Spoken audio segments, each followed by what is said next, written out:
And I think an engineer by themselves cannot do it, and a product by themselves and a designer by themselves cannot do it. It really sometimes takes the fighting. I like it to call it fighting because there needs to be a fight. I think a challenge is good. The disruption is important. The disruption in each other thinking is crucial for the creative process. And that's why we have a product. Hey there, welcome back to the show. Today's conversation is a bit special because it was actually recorded in Stavanger. My guest is Carlo Mahfouz. He's the Vice President of Strategic Technology Partnerships at Laerdal Medical and the author of the book Reality Check. He's based in the US, but he was visiting the Stavanger offices, so we just had to do it. I'm very excited to share this conversation with you because Carlo is such a well-articulated thinker. I love how he breaks things down, and I really miss working with him. We talked about all things engineering leadership, like practical tips to foster collaboration between engineering, product and design, why engineers should be highly involved in discovery together with product management and design, characteristics of a great tech lead, and more. But also tapped into deeper, incredibly important topics like how to be a good listener, how to tame our egos, and the impact AI may have in society, which is a very, very brief sneak peek into Carlo's upcoming book, The Culture of Why and the Rise of AI. All right, let's dive in. Okay, we're live. Carlo, welcome to Scandinavian Product Podcast in person. Thank you. I'm so happy that we are able to do it in person. I think this will be amazing. I'm so happy too, and very spontaneous. Love it. So, you wrote the book Reality Check, In Pursuit of the Right Questions. And so I wanted to ask you and just dig into it straight away. Why did you write a book about asking better questions, Carlo? Yes, so the origin of the book started during the pandemic, but I believe the question itself and how can we ask better question has been kind of boiling in me for a while, and probably the pandemic allowed it to surge after I've seen a lot of the things that are happening and how we responded. Some of the things that happened in my home country, which were, an explosion, and things which should no longer be happening in today's age. And I wanted to explore it more. So I came to ask the question, what is wrong? Right? Why aren't we addressing the right problems? And to me, questions are what set the premise for tackling any issues. So if either we're asking the wrong questions or there's something wrong along those lines. And that's kind of how the journey of the book started. It was really an exploration around that, which I honestly believed will be more around my background in technology and product development. But honestly, it took a life of its own, right? I ended up talking about philosophical topics. I had theology to some extent, non-Advaita and non-duality. I brought so many different dimensions, even quantum kind of slipped through. Because truly, I think the subject merits more breadth, and it cannot be siloed in one area. Amazing. How was that writing process for you? Because this was your first book. Yes. You've been writing before? I've been writing, but never in a capacity of producing a book. I wrote some small poetries here and there in different languages, but never, a 50,000 or not that in that magnitude. That's for sure. So that was a first for me, kind of setting it up and going through the whole writing experience. I didn't do it alone, so I joined a program which kind of had editors with me along the whole journey. And I think that was extremely helpful because you don't, especially when you write, it's one thing you writing your thought, it's another someone else consuming them, right? And there is this delayed feedback in writing. Mm-hmm. So in a conversation, there is no delayed feedback, you automatically understand or get a sense of how things going. In writing, your audience is thousands of miles away reading, and you don't necessarily have the context, so it makes it very different. Absolutely. And when it comes to communication, you go quite deep into listening. Yes. In your book, and I want to talk about that because you're an engineering leader. Yeah. A VP of Strategic Partnerships at Laerdal Medical. Yes. It's a big role. I've worked with you. You're a fantastic leader. Thank you. And you are a great listener. Amazing listener. You are that person that is in the room and we don't hear your voice until a lot of people have voiced their own opinions. Mm-hmm. and you seem to be there just reflecting and really listening. Or actually, really listening, not reflecting, but we can talk about that for sure. Which I really want you to talk about, exactly. Tell me about your take on listening and the importance of listening intently before you even think about what you're gonna say next. Yeah, so one of the chapters targets that completely, like, right, and I kicked it off with, before listening, like, there's do not think, listen, right? I go as far as that. And I came to believe the moments which I was the most present and the most absorbing were the moments where I wasn't there. And when I say I wasn't there, like in every aspect of the manner. So in thoughts, I was not there. In reflection, I was not there. In trying to solve, trying to figure out, trying all of these, I was not there. And it really happened to me in different instances which had nothing to do with the professional setting. It was more my favorite place where I used to go and to meditate, or when I was singing. Like there was this kind of disappearance of the presence of thought while I was completely there. And then I realized that really what creates good listening. So in listening, if you are aware of yourself, you're not listening. Like, right there, that awareness of yourself is taking your attention away from truly listening. And it happens because I think we are worried, we are anxious, we lack confidence. It happens for a lot of reasons which are all valid. Like, right, we want to be helpful, we don't want to, we want to, but I think this we want to is the problem. Like, we need to let go of it. And as soon as we let go of it, you will feel that you have a much bigger bandwidth and space for absorbing. And there is time to reflect. There is time to think. There is no rush. I think probably today age has optimized us for being always in a rush, always like jumping or wanting to jump to an answer. And I think that's detrimental, honestly. So from someone who is a great listener and who's been writing about listening, there's a lot of people who are probably listening to this conversation thinking, am I a good listener? How can they know? How can I know whether I am a good listener?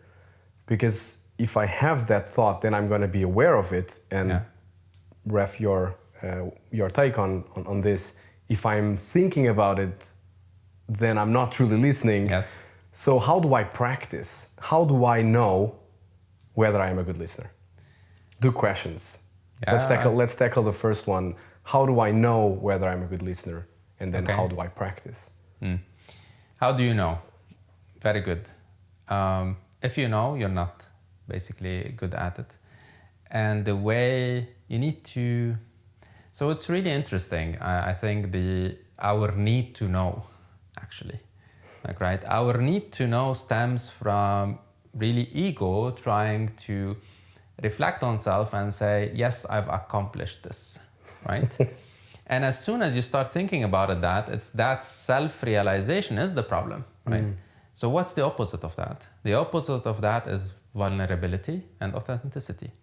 When you speak from your true self, you don't have to worry. When you listen from your true self, you don't have to worry. You don't need to be validated, right? And once that validation is no longer necessary, why do you need to know? It just happens. And as a consequence of that, the knowing is the problem. Like, right? The fact that we need to is an issue. The second we let go and are comfortable letting go, like really, and it's really vulnerable. I truly believe it's one of the most authentic experiences that anyone can go through, where you really feel like naked almost, like you're exposed to that extent, even when listening, even when not talking. We think we are exposed when we're talking, but actually we are exposed when we're listening as well. Because we are exposed to thoughts that we might not agree with. We are exposed to being influenced. And those are extremely vulnerable moments, which we actually don't want, right?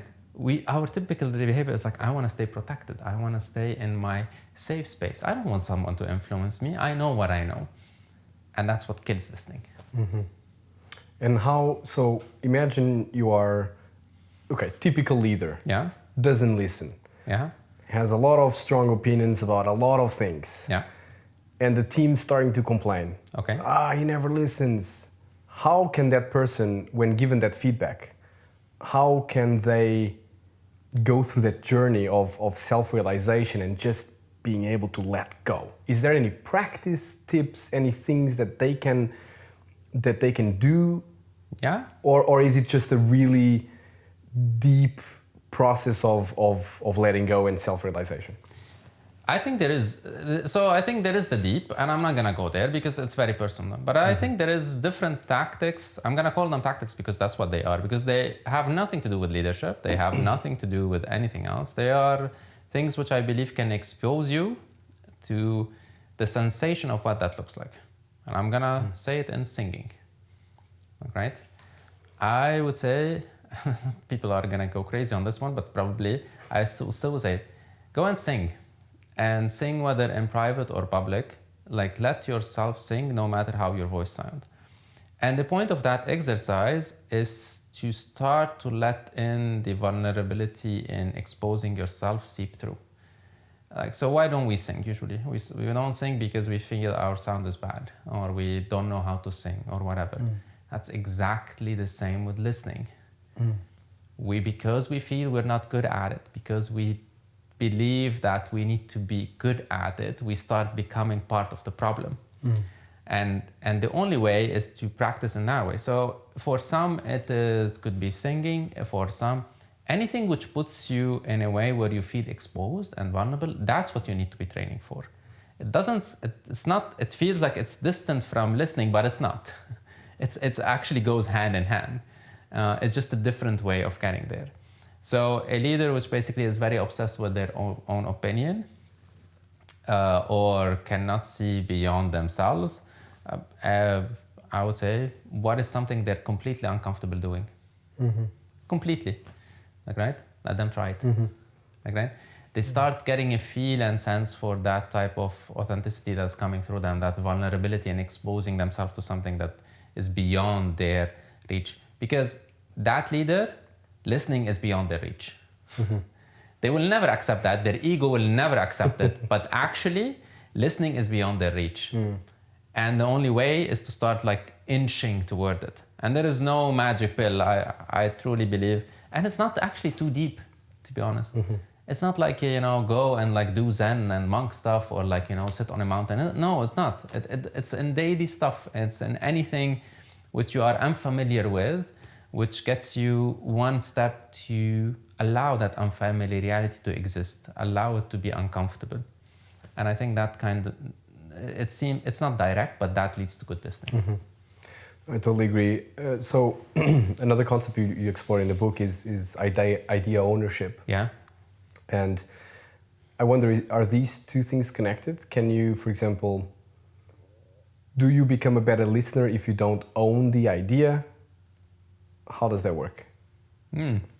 So I think idea ownership, especially with IP, and if you look at most businesses capitalize on some kind of leverage in what they own, right? At the end of the day. And I truly believe is as well, if you think that there is no unique ideas, I think that's a fallacy in a way. Because every idea in some way, it's built on other ideas. And here's the interesting thing. If it's completely divergent, no one will accept it, right? So none of the ideas that you're worried about being not exposed or etc. are unique. They're all have been built up on multiple ideas, multiple thoughts that you either synthesize or build and add to, and that's why I say I feel idea ownership. Like once we become obsessed by that notion, we're losing.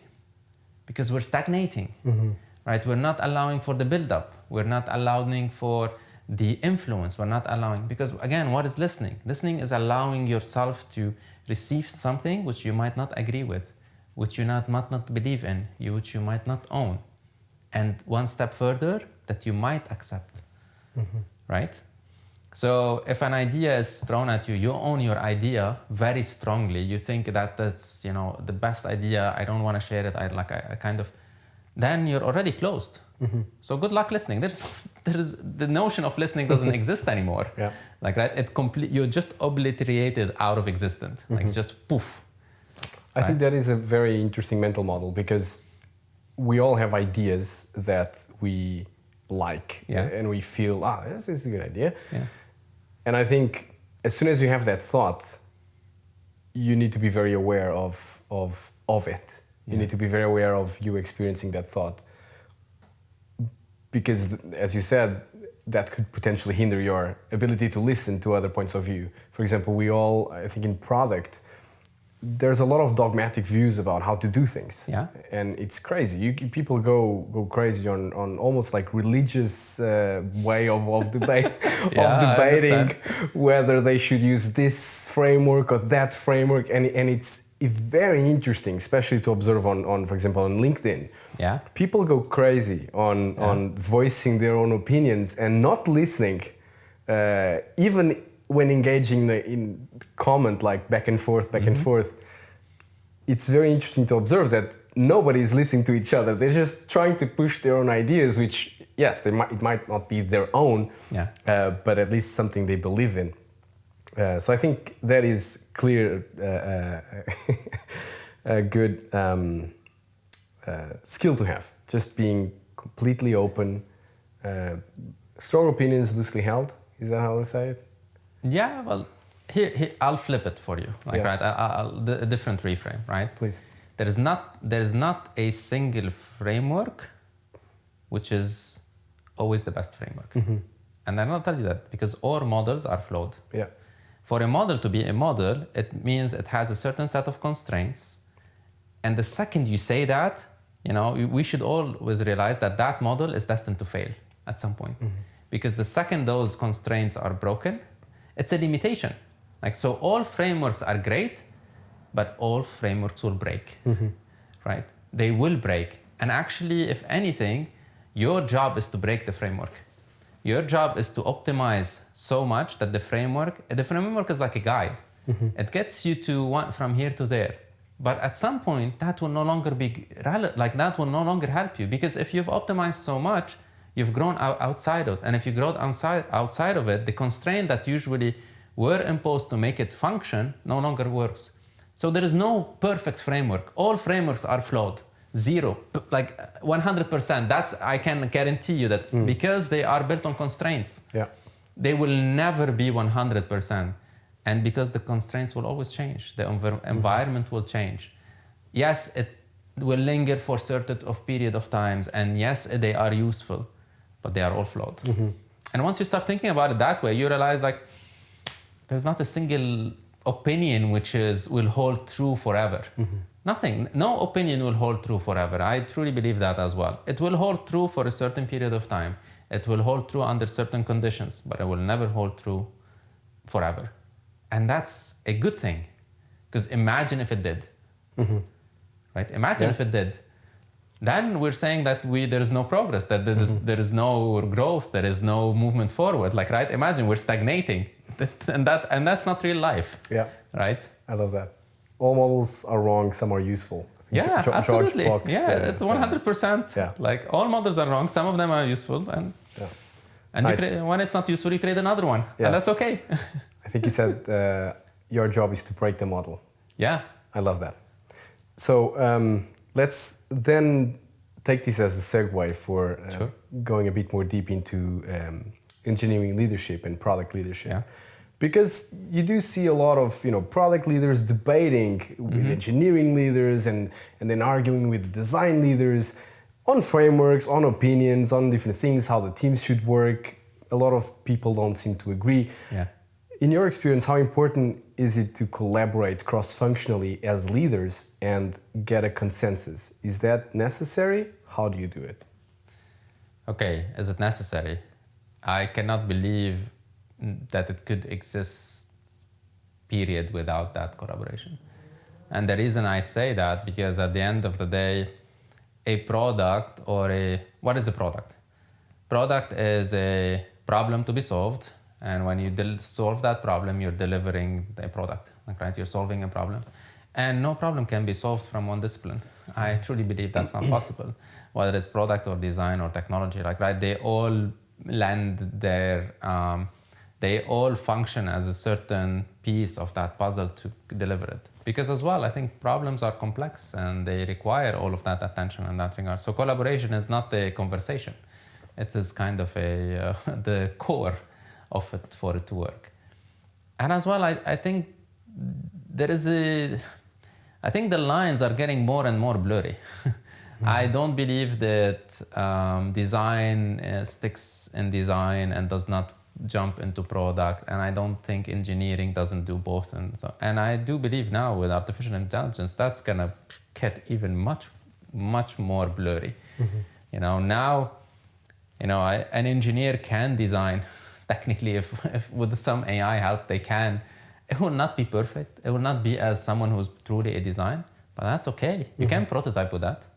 Like, right? So I think if before the disciplines had the arena that they played in and sometimes only collaborated, I believe now that that's no longer an option. Well, first off, because of the accessibility of the cross-domain. Like now a product manager can use a no-code and develop something in like less than a day. A designer can do the same. Actually, design doesn't need to. In Figma, you can just like run a couple of things and automatically you're like right. An engineer doesn't need to care about an interface. He will just get a whole like suite of like templates and good to go. Like right, that accessibility, that transition seamless is becoming so available, which as well allows you to say that the conversation now will become much more fluid as a consequence. Why? Because now the engineer, because of that access, are familiar with that domain.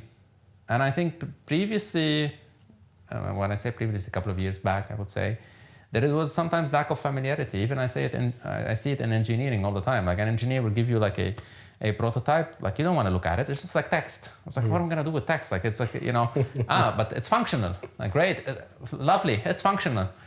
Try to show it to a stakeholder. Like they wouldn't understand anything. They were like, what is this, a crap idea, right? He just showed me, a box which I click on it and this goes here and it looks ugly. I have no clue, like, right? But in their mind, they see it as beautiful because they see the functionality outside of it, right? But I truly believe now that those barriers are kind of starting to become much more loose, and I think that will fuse the collaboration more. So in my book, it's not necessary. It's not an option. Period. I love the point on blurriness. I totally agree as well. It is usually a good sign in a product team, in a cross-functional product team, that there is blurriness, that this blurriness exists, that you don't really see the silos. And if leadership is siloed, that will reflect on the teams. If an engineering leader is being very siloed in the way she makes decisions, in the way she operates, from a design leader and from a product leader, then that will reflect on the teams. The product manager will be, the mini CEO making decisions, and engineers are going to behave more so as mercenaries, just building and implementing a backlog, basically, of things that they don't really know the context of. So blurriness is essential. I agree. And there's been a lot of discussions on blurriness in discovery. Particularly being pushed by Teresa Torres, Marty Kagan years ago. This is obviously not novel. But the importance of having engineers part of discovery, it's, believe it or not, it's still a thing in some organizations in Europe, that a lot of engineers, they have no idea why they're building what they're building. So as an engineering leader, the question for you, Carlo, is how do you foster a culture where engineers know the problems they're solving to whom? Exposure, like access, right? So I think there is an assumption, which is a false assumption, that engineers sometimes don't want to be part of that. So I think it is not true. I'll start there, because I think that's a prerequisite for the behavior, right? So that kind of prefaces the behavior of sometimes product and design, say, engineers, they don't care about that stuff, which I think is not true. They do care. And I do believe as well, they will provide sometimes input that you don't have access to. So a product leader understands the market, understands business. A design understands UX, understands the customer from that lens. An engineer understands the opportunities on how you could solve the problems in ways you didn't even think about. And that's so valuable. Absolutely. Like, right? So in the simplest things, in my experience, what an engineer will bring to the table might not probably be an understanding of the customer. But what they will see is what the customer or the product or the designer might see as a problem.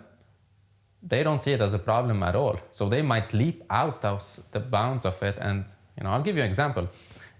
We talk about login, right? And logging in, being frictionless as much as possible.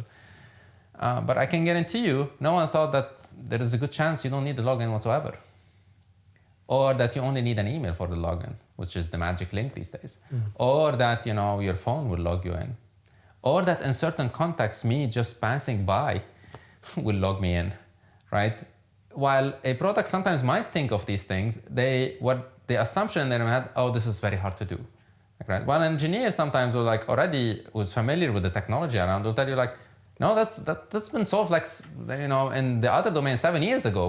We never used it here, right? And that's what I see. What I see is most of the time, things have been solved so long ago, it just never caught on mainstream or never caught on to the product leadership or design leadership. Again, and a good example is artificial intelligence. It's not new.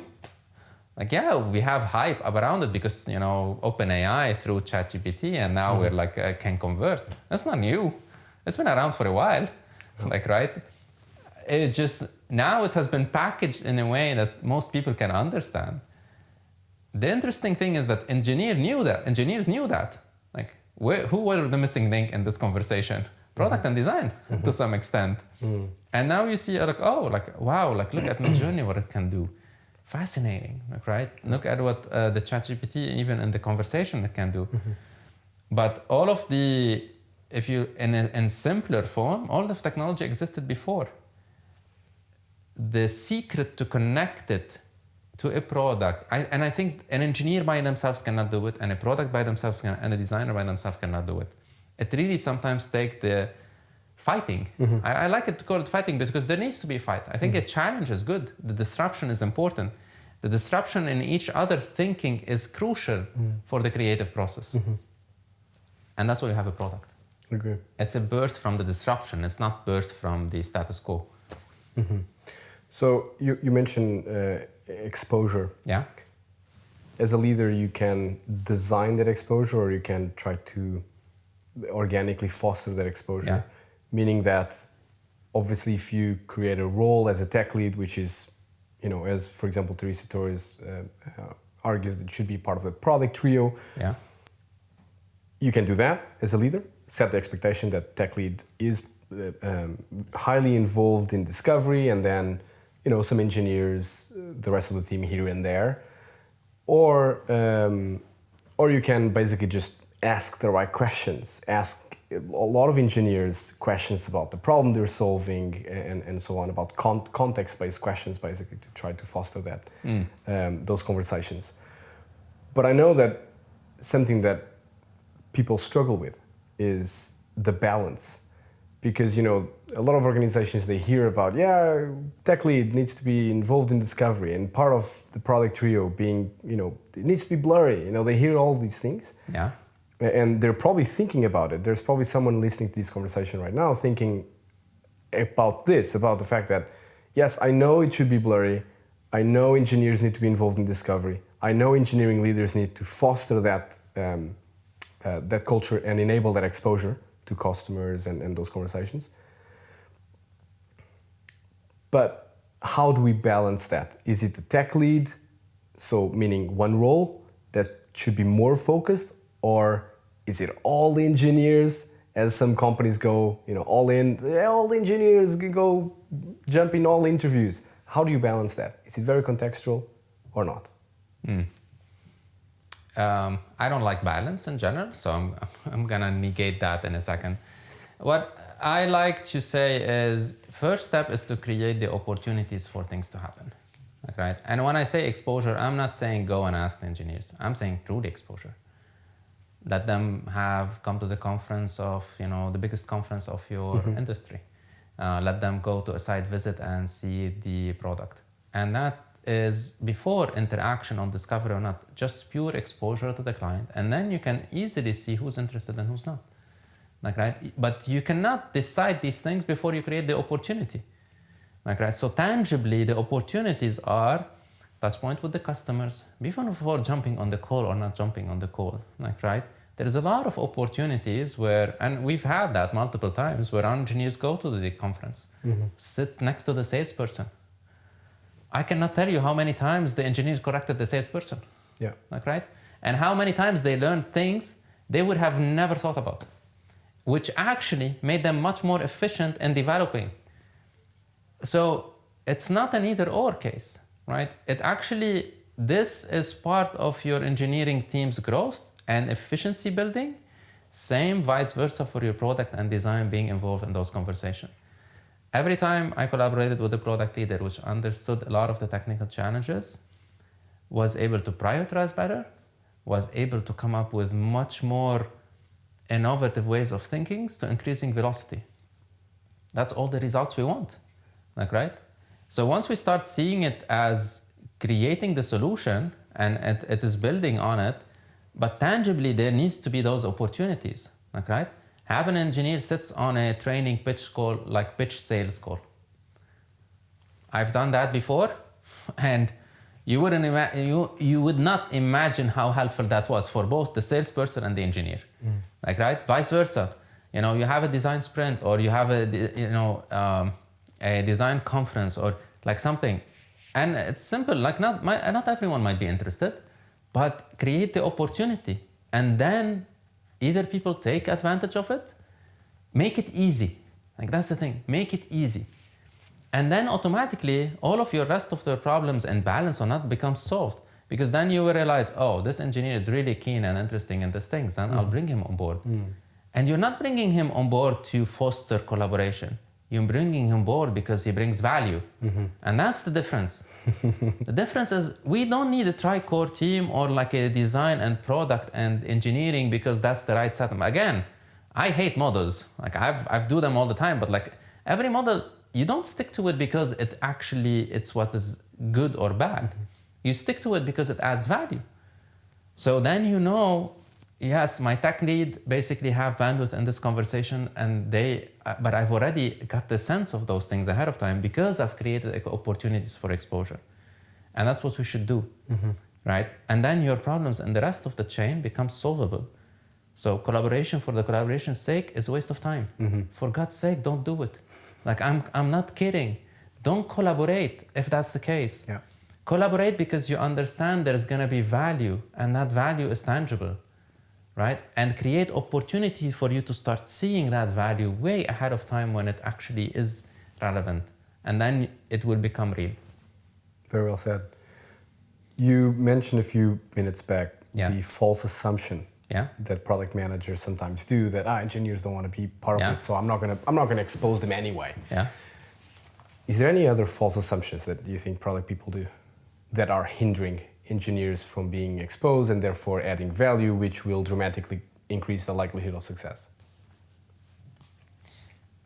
Oh my God, I don't know where to start on false assumptions. I do believe, it varies significantly, right? So I do believe a product often, another assumption is engineers are not there to spin out features, right? And honestly, like now with some of the AI capabilities, that's not their key job. I truly believe that building something is not about just say build me this feature or build me that feature or don't have an understanding of the context that exists. And I think that's a false assumption. They're not cave dwellers either, right? They don't want to sit in. Yes, they like isolation sometimes to focus and like a lot of distractions or etc. And some are introverted and some are extroverted, right? I think in both product you will find and design like those they vary. So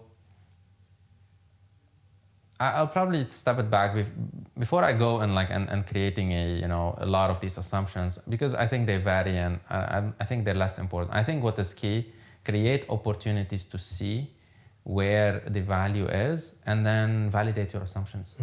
Right? That's the easiest way. It might cost you a little bit of bandwidth and time or investment, but in retrospect, it's nothing. It really is nothing. And it's so easy to validate assumption. It's really very simple. We did one time this program where we intentionally started, every time we had a new hire, we have them being kind of mentored and guided from someone completely outside of their discipline. So like an engineer has a product or a design or a salesperson mentoring them, right? Start building those relationships. Then they start knowing that, oh, outside of this discipline, or if I have a question, I can go to that person. And you wouldn't imagine how much collaboration we fostered as a consequence, because they started understanding each other, right? And it didn't start by working on a project. That's my point. It didn't start by working on a product. It didn't start by looking at discovery session. It started way before, right? And I think that's important. Very good. So, want to just, before I moved into your next book. Okay. Before we go there, there's a couple of things that I wanted to address first. So the first one is something very practical. Some very practical advice from you, which I think the folks will appreciate. Okay. So this tech lead role is hyped to some extent. More and more companies are trying to design these roles in their organizations, so a senior engineer or a tech lead to be part of the product trio, blah blah blah, or they're wanting to hire these people, these talents. What do you think are essential traits from a great tech lead, in your opinion? Great tech lead. I mean, listening is a great trait for any lead, period, right? So if you get someone who's obsessed by a certain mentality, that won't help you. I think a tech lead or otherwise, honestly, but I look at that before than anything else. I think in a tech lead as well, you need to have a mindset of strategic thinking, not necessarily just development, for the most part. What that means practically is, if you want them to be full-time coding, then that's not what they're there for. And don't get me wrong, a senior engineer is supposed to be mentoring, they're supposed to be coaching, they're supposed to be helping the engineer teams, but as well, which most people miss, the other stakeholders on what is the best way to approach, what is things that you're not considering. And that is usually what's missed. So, if you're looking into someone, you need someone who's not only able to communicate to engineers, but as well willing to communicate to other stakeholders. And I think there's variations, because you can have an architect and a principal engineers, and those need to manage different stakeholders. But a tech lead, if leading multiple teams or one lead in VP engineering or etc., they're managing other stakeholders. And sometimes what you see in their background is sometimes a little bit of product had leaked in, or some design has leaked, other disciplines have made their way into them. And that's a good thing. I think it's a really important aspect. If they've been doing C++ for 40 years, I doubt they care too much about product. And again, I'm not judging, right? You need someone who actually had that depth, but their role is different. Their role is really to fine tune and optimize that technology to work the best it could for its own needs. But they probably don't care about managing the stakeholders and mentoring them, because there is a mentoring. And I think tech lead is as well, teaching product and design as much as design and product are teaching them, she or him, right? So, and that's very important. So you want to look for that. And are they willing to, honestly, in the interview, let them teach you something. If they cannot teach you something, that's a problem. That's a difficulty, no matter how small it is. Yeah. And if you are an engineer who want to become a tech lead, and of course this is a very context-based question, but still, if you can, generically speaking, what is the most important thing or the most important things that they should be working on in order to make that, to have that step in their career? So again, tech leads are defined differently. So we're not talking about an engineering manager, for example, in this case, or someone leading the technology efforts, right? So as I said before, if you're interested in that, start exposing yourself outside of your discipline. Because if you cannot speak the language outside of just engineering language, you're gonna struggle big time. And sometimes it's just syntax, honestly. It's not necessarily, it's not that the engineers need to like really go and understand product or do like market analysis or like get an MBA or whatever. I mean, it's good, fine, but just sometimes understanding the syntax. So when you are in that conversation, you don't feel lost. Yeah. Because we use a lot of jargon by mistake without noticing, which is honestly just jargon as a consequence of the discipline, not necessarily as a consequence of the like what value it adds. And if you reframe it in that sense, so them getting that kind of exposure, working with the different people, like right, trying and approaching and saying, can I help in this project? Can I get an understanding? I think that's will be extremely valuable. And I hope that in most organizations that will be welcomed. Agree. Very good. So being exposed to other disciplines, being exposed to other people, even questioning yourself whether this is for you, all of these are very important points. So your new book. Yes. You keep writing, man. The Culture of Why and the Rise of AI. That is it working title or have you landed on that? I think I've landed on the title. Okay. I really like it. The more I do writing or interviews or research, I feel like much... I feel I'm solidifying it either further, so cool. It's staying for now. Cool. So tell us about the culture of why and the rise of AI. Just very briefly, what's on your mind when as you're writing this book? Yeah, so this one I'm taking a take on what are the societal impact on artificial intelligence and what that is gonna trigger, not on the short term, but more on the long term. And what I'm trying to really tackle here is throughout history, we've lost a lot of things that we thought are valuable. We lost dexterity, we lost strength, like right now we do it at the gym for recreation, but it's no longer necessary. We're no longer going hunting, right? Intelligence is at stake now. So what's gonna happen? And with the culture of why, what I'm trying to write about and like explore a lot is what will happen to the stories? What will happen how we define ourselves? What will happen in the context of when AI can create things or connections that feel more human, does it make us any less so? And I believe it won't. And I think we are already started a little bit on some of these things, we just don't know. Because we started talking about emotional intelligence and we started talking about different types of intelligence. So I think it will be a very interesting dialogue between the existing systems that today rely on, I would say, a lot of the things that we used to consider intelligence. And I'll give an example: education, credibility, trust. Like, right? What happens to those systems? Like today, who do you trust? How do you establish credibility? Right? If I told you I have a PhD, does that already gives you a different sense of who I am? What is that built on? Is it built on the knowledge? Is that knowledge important? What if I have a chip which is studying knowledge? Does that give me that credibility? Interesting, no? Very interesting. Right. So what happens then? Yeah. What happens about your identity? Like, right? Who are you? What is your story? How do we define ourselves today? Today, do we define ourselves from our professional lens? From our personal lens? I'm a man, I'm a family man, I'm an engineer. What happens then? What happens when that's fluid? What happens that when the transition from one to one and the generalization and the accessibility that becomes present is no longer so defined? I think that will be very interesting. Very interesting. Are you still very exploratory in these things and trying to not fall into confirmation bias, or have you made up your mind in some of these hot takes? Where I made my mind is that this is very interesting. I haven't made my mind on really where it will go.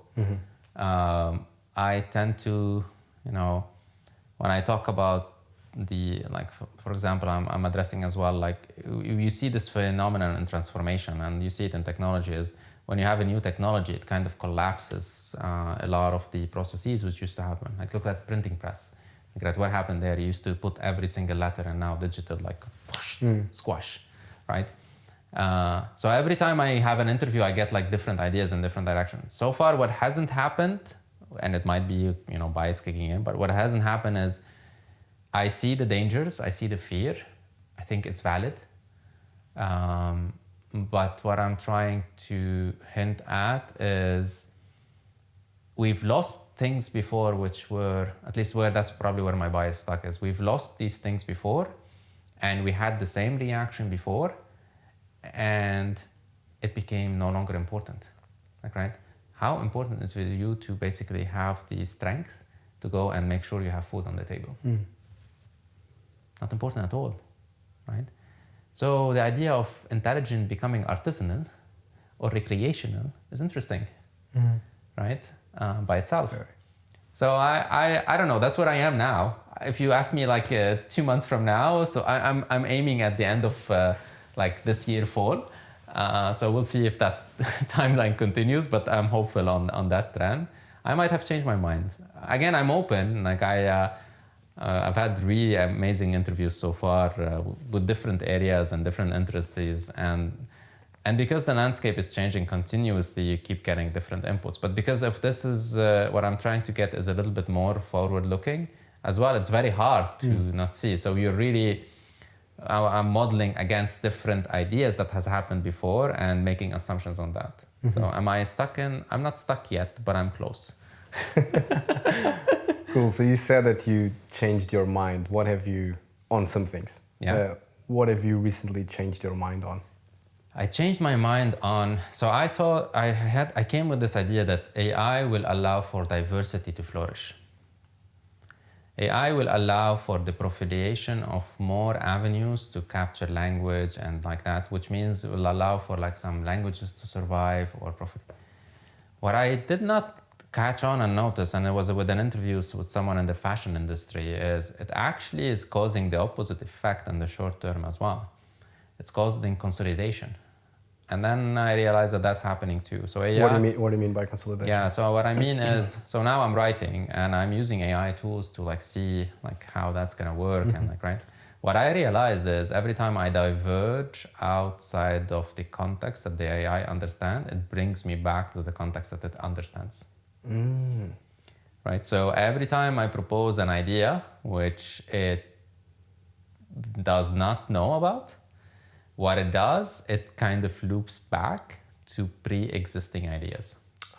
And in the fashion industry, that's interesting because as well, you're processing all of this data and getting on prediction on what is cool and what is cool. What you're gonna see is like you're gonna see more consolidation or like harmonization, less diversity actually, but more around like what sells or what works or what is the most, right? And that's dangerous because you're homogenizing, right? You're creating a certain level of homogenization, which is good for scalability, right? The more homogenized you can scale more, the more like ideally it will create more sources of revenue and everything else. But there is a danger on that. And that I think is an interesting aspect. At first I was kind of blurred or by the excitement of the opportunity. And then I was like, oh, but that's as well happening, like, right? Interesting. So I'm teasing that thought process even further, right? There is a good chance both are gonna happen.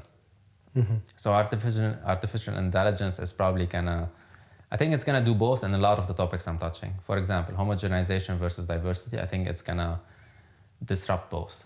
Trust, it's gonna disrupt both. It's gonna create more trust in certain areas and create a lot of different trust. I think as well in identity. I think it's gonna disrupt identity, whether on a national or global level, on what that looks like and what the future might look like, both in positive and negative.